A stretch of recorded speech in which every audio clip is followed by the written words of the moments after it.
Gaming PCs right now are some of the most expensive tech I have seen in a very long time. The prices are absolutely astronomical for what you're paying for, but it doesn't always have to be that way. This PC right here is a used gaming PC. Actually, it's a used desktop which I turned into a gaming PC that can play Apex and Fortnite at 95 to 100 FPS.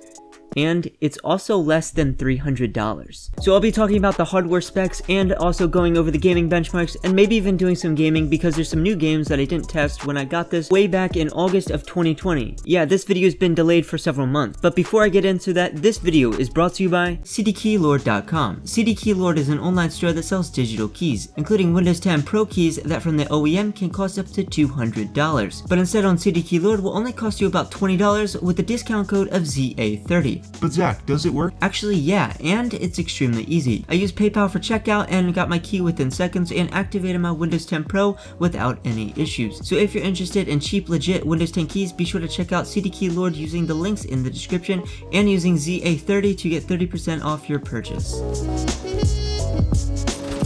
So this gaming PC all started when I purchased a pre-built system, a Dell OptiPlex 7010, which the buyer had listed, but it wasn't actually a 3010. So this pre-built system right here had an i5-3470, which has 4 cores, 4 threads, and has a base speed of 3.2 and boost to 3.6. It's also a pretty old CPU being released in 2012, and I can guarantee already before we even get into the benchmarks that this CPU is going to be bottlenecking the whole entire system. So next is the motherboard, and it's a Dell OEM 042P49, so this is like their standard that comes in the Dell OptiPlexes. And for RAM, this was actually really good, and one of the reasons I bought this PC, it had 8 gigs to start, so I didn't have to upgrade the RAM, which was 8 gigs of DDR3 running at 1600 MHz, even though it's kind of slow. It's made by SK Hynix, so at least they're a reputable brand. As for the graphics card, it didn't actually come with one, so if you were to use this without one, it would be using the integrated graphics, and who wants to use that? Next, there was a 500GB hard drive with Windows 10 pre-installed, so that was nice, but I didn't end up using that because why would anyone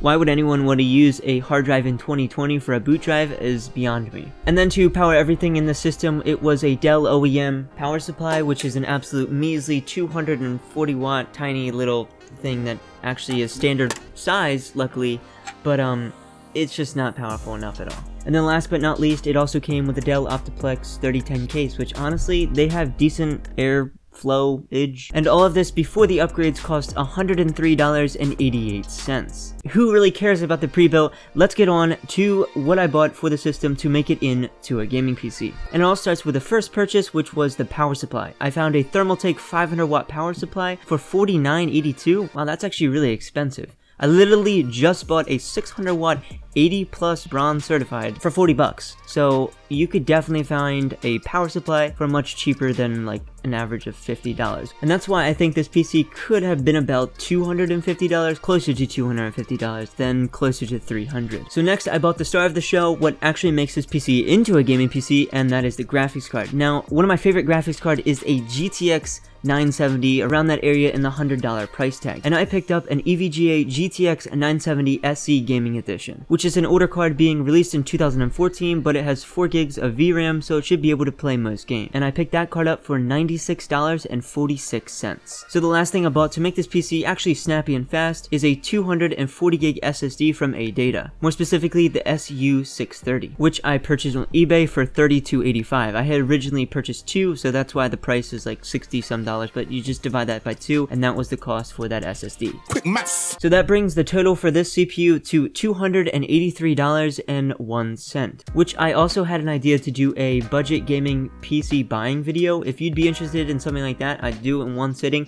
have a budget of like $300 and buy all the parts for a gaming PC, and then wait for them to come, build it, and then review it like that. I don't know if you'd be interested in something like that. If you would be sure to leave a comment in the comment section down below if you'd be interested. Alright, so for the benchmarks, I did some synthetic benchmarks and also some gaming benchmarks as well. And the first test we did was Cinebench R20. And it got the score of 998, which wins against an i5 2500, which is good, but also loses to an i5 870, which is that video right up there that you can check out, which is a first gen i7. So the CPU doesn't look like it's actually that powerful.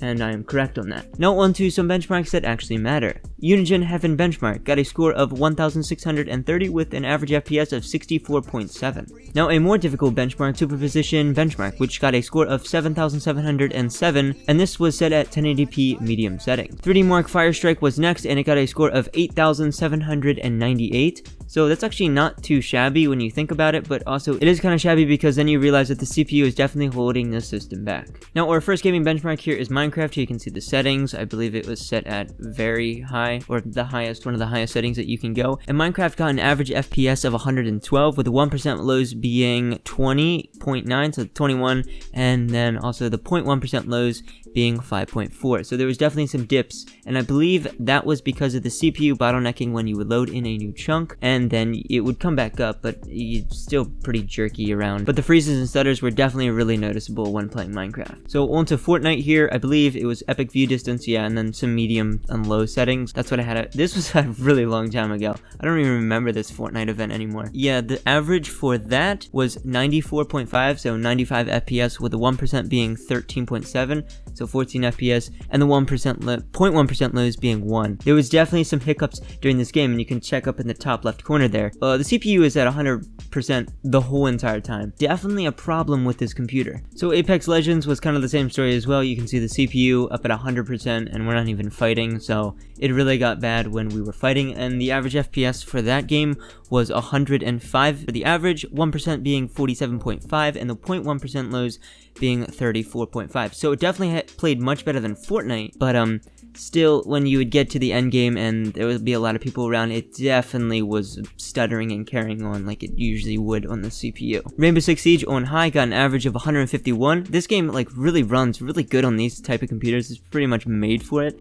But yeah, this game worked excellent on this gaming PC. Next, GTA 5, and it got an average of like anywhere from 74 to 84, so it was actually quite playable, above the 60 FPS, and so this PC was probably actually work really well for Grand Theft Auto 5. But another open world game that doesn't work well is Watch Dogs 2 right here. I think this was actually on the lowest settings possible, and it got an average of 42.4, 1% being 24, and the 0.1% being 16. So you also might be thinking, Zach, these are some older games. What about Assassin's Creed Valhalla or Watch Dogs Legion? Well, I actually have them, and I'm gonna benchmark them right now. So let's go do that.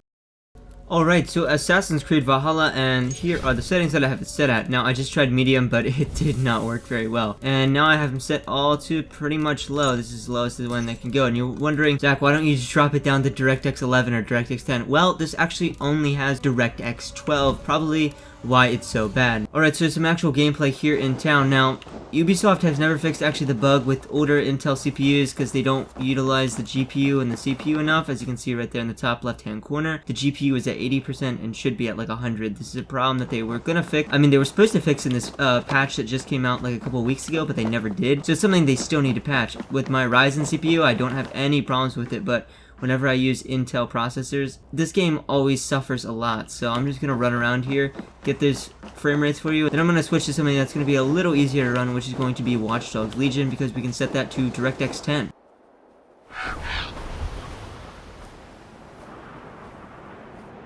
Then Watch Dogs Legion, and I set it to DirectX 11 with the custom preset, which was previously set to medium, and then all of these off right there, and then that's pretty much it. Display 1080p.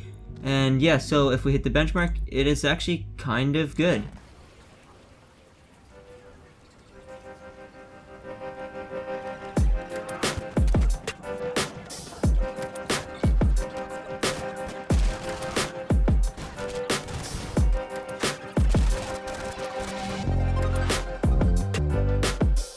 Okay, so those stats are actually, see, not too bad. Max of 107, which doesn't really matter, and then the average of 55. So you're getting really close to that 60 FPS, with the 1% lows being 35 and the 0.1% lows being 23. Now, if we take a look down here, the CPU load is at 100%, so the system is definitely going to be CPU bottlenecked. Actually, pretty much in all the games except for the really basic one. And here also is the GPU load, which is at 99, so that's actually pretty good. So utilization of this PC is pretty good, except for the CPU being our bottleneck here. So anyway, with that information, on to the conclusion. So this PC can game sorta well. It's now getting a little old for more of the modern games, but can still run them. I just sold a $400 gaming PC with a newer i5 and a GTX 1070, and that's about the sweet spot for best price to performance. But also with the release of the new consoles, it's actually kind of difficult to build a gaming PC and beat them. So if you want to get into gaming, consoles might be your cheapest and best route. Anyway, that's pretty much it. Be sure to check out my second channel for more benchmarks and also the description for the PC components used in this video. Anyway, thanks for watching and maybe I'll see you in the next one.